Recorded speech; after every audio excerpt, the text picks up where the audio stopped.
I tried the new Meta Quest 3 early, and in this video, I'm going to tell you everything you need to know about the headset, including everything that was just announced at Meta Connect, and my very first impressions of the headset as well. But you may be thinking, how did I even try the headset? It's not even out yet. Well, thanks to Meta, I was flown to a special press demo event in New York City, where I got some hands-on time with the Quest 3 and some sneak peeks of some upcoming announcements. It was a blast exploring New York City for the very first time, and having the opportunity to hang out with some other VR creators, so thank you Meta for the opportunity. But because I got all this info early, and I'm making this video to go live straight after Meta Connect, I might be missing a few announcements. But for all the important stuff, I got you covered. First up, the headset is releasing on October 10th, and pre-orders literally just opened up. There's two models available. There's a 128GB model for $499 USD, or a 512GB model for $649.99. And they're doing a special holiday deal where you get Asgard's Wrath 2 for free with every purchase. Nice. But let's get to the juiciest announcements first. Meta announced there'll be over 100 new and upgraded titles coming to the Quest 3 by the end of the year. And over half of them will be brand new titles, including the game Lego Brick Tales. I've only seen some brief trailer footage of this game, but it looks pretty cool, and it's pretty cool to see Lego coming to VR. The one announcement that completely caught me off guard was that Xbox Cloud Gaming is coming to Quest. So you'll be able to play Xbox games in VR, and you do it using the standard Xbox controller. So if you want to play Xbox games, but someone's hogging the TV, you can just wirelessly play it in your headset. It's pretty cool. And my neighbors just started mowing.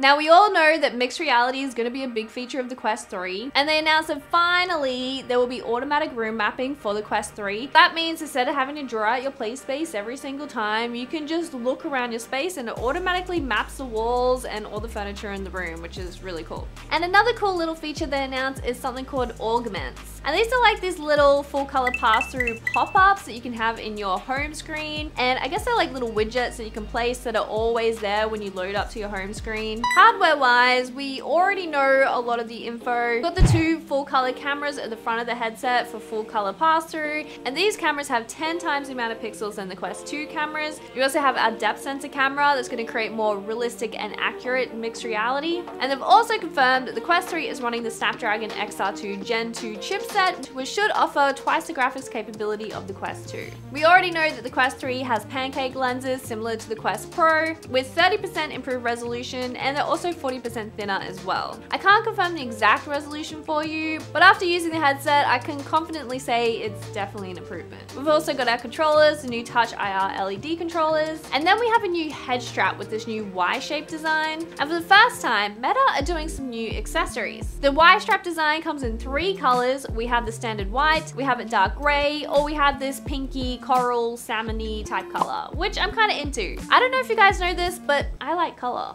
There's also an Elite battery head strap type thing, which we already expected, but they're also doing a new hand strap accessory, which I'm really into. I think it's called an active strap, and I believe it's built into the battery cover, and it creates like a grip around the side of your hand, which is really great for more competitive games like Beat Saber. There's also a charging dock that I'm really excited about. The headset just slots into the front of the headset and it kind of hovers at the back, and I really like this simple design. It also has a slot for your controllers. I didn't get a chance to confirm whether it charges them or not, but I'm hopeful. The cushion interface also offers depth adjustment, so you can adjust them further in or out if you're wearing glasses or just want it for comfort. And it looks like Meta will be offering prescription lens inserts as well. And for the IPD settings, if you want to adjust the lenses closer or further out together, there's a dial on the bottom of the headset, so you can adjust to get the exact fit. You've also got your volume buttons on the bottom as well. And then on the right hand side, you have your audio port for headphones. And it looks like this is built into the actual head strap, so it may make it harder for third-party accessory companies to make head straps for this thing. And on the left hand side, you have a USB-C port,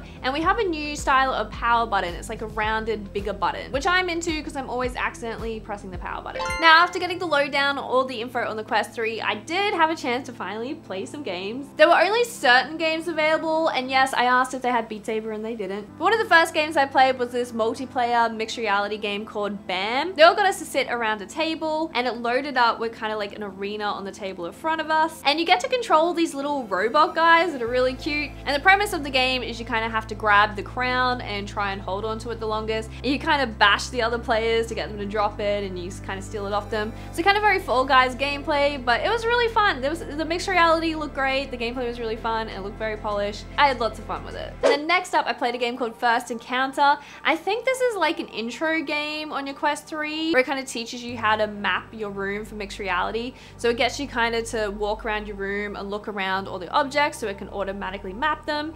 And then you're given like a flashlight, and you kind of scan the walls, you kind of see into this other dimension, and eventually parts of the walls start to break away, and then these furry aliens start to jump out and kind of invade your space, so you gotta start shooting them. And this was a really cute little game. I think it's a really good intro for mixed reality for people who've never tried mixed reality before, so I'm really looking forward to people trying this one for the first time. I then, of course, had to try a rhythm game. I played the game Samba de Amigo, which is a remake of an arcade game from the 90s. And in this game, you have these like maracas, and you kind of have to shake the maracas in time with the music and line them up with the beats. It also gets you to do like these gestures and also like some poses, which was very, very silly, but very, very fun. I was having too much fun with this game. I was probably hogging my play session a bit too long, but you guys know I love my rhythm games. I then tried a Red Matter 2 tech demo for the Quest 3, and this game completely blew me away. The goal of this demo was to showcase how improved the graphics were on the Quest 3 in comparison to the Quest 2. So you could hold down a button in the game and it switched between like Quest 3 graphics and Quest 2 graphics, which is really cool. And it seriously felt like I was playing a PC VR game. I was definitely very impressed with how well it ran and how graphically impressive everything looked. Definitely gets me excited about the future of VR and what's possible for the Quest 3. And also made me realize that I should probably play this game because it was really cool. I did also play the Stranger Things VR game, and it wasn't a great experience. I don't know if it was buggy, and I don't think this is the final version of the game, so I'm reluctant to really say too much more until the final release. Yeah, I might try something else.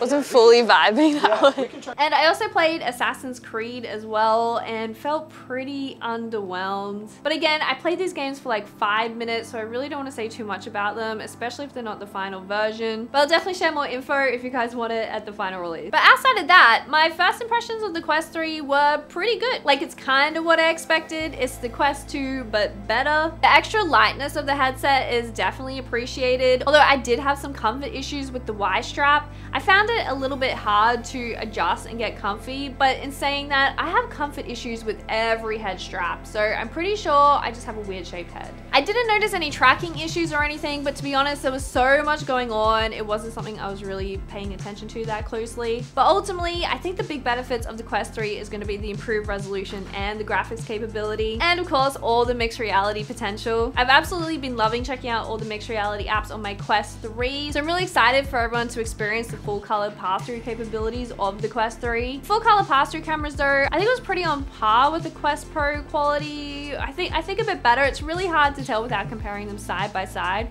which I hope to do once I finally get my hands on the headset properly. But in saying that, I think it still looks really great. But outside of the Quest 3, I did get to check out Meta's new RayBans that they just announced, and they're pretty nifty. Initially, I didn't really have any interest in these glasses, but after trying them out, like, what they're capable of is pretty cool. Basically, they have a 12 megapixel camera built into the glasses, and the glasses feel really light. Like, you don't even know it has all this extra tech inside them. And you're able to take photos or record video or even live stream to Instagram with these glasses. Live streaming to Instagram is a new feature they just announced, and all the photos and videos you take uploads directly to your phone, and you can see it upload straight away. And I think it's a cool feature for those wanting easy like POV capture content. They gave examples of people cooking or people drumming and live streaming that content, which I think could be really cool. So in conclusion, I had lots of fun checking out the Quest 3 early. And this is in no way a review of the headset. This is just my first impressions of trying it out for literally 30 minutes. I'll definitely have a review for you guys close to the launch, so let me know in the comments what things you want to know about the Quest 3 so I can test them for you. But thank you Meta for flying me out to New York City to try the Quest 3 early. I've always wanted to go to New York City, so I was so excited when they invited me. And at the time of this video releasing, I will be physically at Meta Connect and getting all the Quest 3 info in the flesh, so hopefully I'll have a bunch of new and exciting news for you guys in my next video. But thank you so much for watching. I hope I've covered as much as I can for you guys, and I'll see you in my next video.